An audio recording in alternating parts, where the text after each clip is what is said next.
چونکہ رمضان شریف قریب ہے اور جب کوئٹہ ریل جاتی ہے تو 2 انجن لگائے جاتے ہیں، کیونکہ پہاڑی پر چڑھنے کے لیے ریل کو بہت زیادہ طاقت چاہیے، تو ایک انجن آگے رہتا ہے ایک پیچھے، وہ ڈھکیلتا ہے وہ کھینچتا ہے، ایک ڈھکیلتا ہے ایک کھینچتا ہے۔ تو اس وقت میں اللہ کے نیک بندوں کی صحبت بھی مل جائے گی، رمضان میں بہت دور دور سے لوگ آ رہے ہیں، اور رمضان خود تقوی کے لیے فرض کیا گیا ہے۔ اللہ تعالیٰ ارشاد فرماتے ہیں کہ تم پر روزہ فرض کیا جاتا ہے، لعلکم تتقون، کتب علیکم الصیام،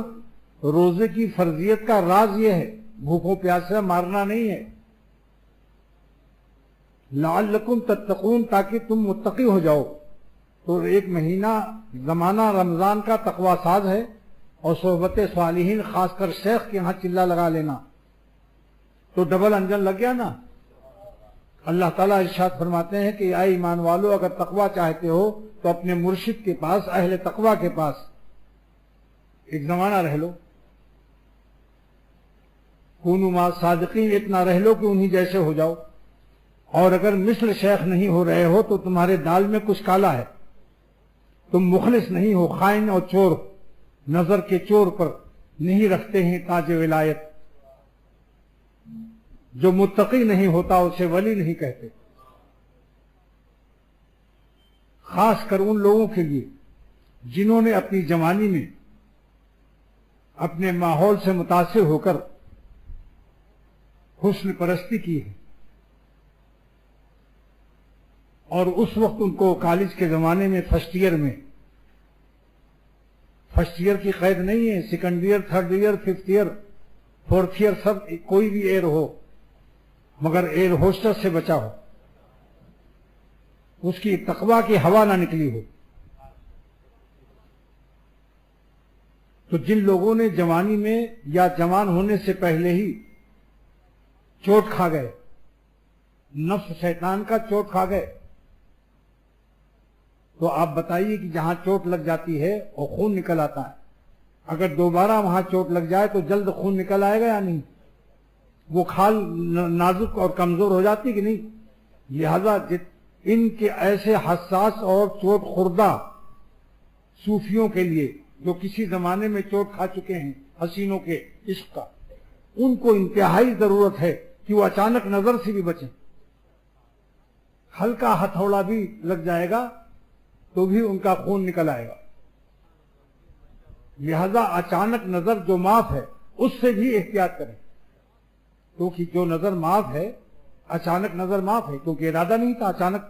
سامنے کوئی حسینہ آ گئی یا حسین آ گیا، اچانک نظر معاف ہے۔ لیکن یہ بتاؤ، گلاب جامن میں اگر روغن نے جمال گوٹے کا تیل ایک ایک قطرہ انجیکشن سے بھر دے اور پھر سوئی نکال لے تو گلاب جامن میں سوراخ پتہ لگے گا؟ گلاب جامن کا میٹیریل ایسا ہے کہ انجیکشن نکالنے کے بعد، سرنج نکالنے کے بعد وہاں کوئی سوراخ بھی نہیں ہوگا، شبہ بھی نہیں ہوگا۔ لہذا اس گلاب جامن کا کھانا اللہ کے ہاں معاف ہے، کیونکہ اس کو معلوم نہیں بیچارے کو کہ اس میں جمال گوٹے کا تیل، جس کے ایک قطرے سے کم 10-15 پیخانہ ہونا ضروری ہے، معاف ہے نا۔ لیکن کیا ہگنے سے بچ جائے گا؟ مسٹر ہیگ بننا پڑے گا یا نہیں؟ لوٹا لے کے دوڑنا پڑے گا یا نہیں؟ یا کوئی کہہ سکتا ہے صاحب ہمیں تو بتایا تھا مولانا صاحب نے کہ اگر علم نہ ہو تو معافی رہتی ہے، مگر یہ کیسی معافی ہے کہ لوٹا لے کے دوڑ بھی رہا ہوں؟ معافی اس بات کی ہے کہ اللہ تعالیٰ یہ نہیں پوچھیں گے کہ ایسی گلاب جامن کیوں کھائی تم نے، کیونکہ اللہ ہم کو پتہ نہیں تھا کہ اس کے اندر جمال گوٹے کا تیل ہے۔ ایسی اچانک نظر سے مواخذہ تو نہیں ہوگا، مگر اس کا نقصان بھگتنا پڑے گا۔ اس لیے کوشش کرو کہ اچانک نظر بھی نہ پڑے، کیونکہ جن لوگوں کی جوانی میں اور ماضی میں کچھ داستاں ہے، زخم کی، چوٹ کی، حسینوں پر مرنے کی، عشق بازی کی، بدنظری کی، جن کی زندگی کی ماضی میں کوئی غم کی داستاں گزری ہوئی ہے، ان کو اچانک نظر کیا، ان سائے سے بھی بچو، سخت احتیاط کرو، ورنہ دل پریشان اور ہمیشہ بے چین رہے گا۔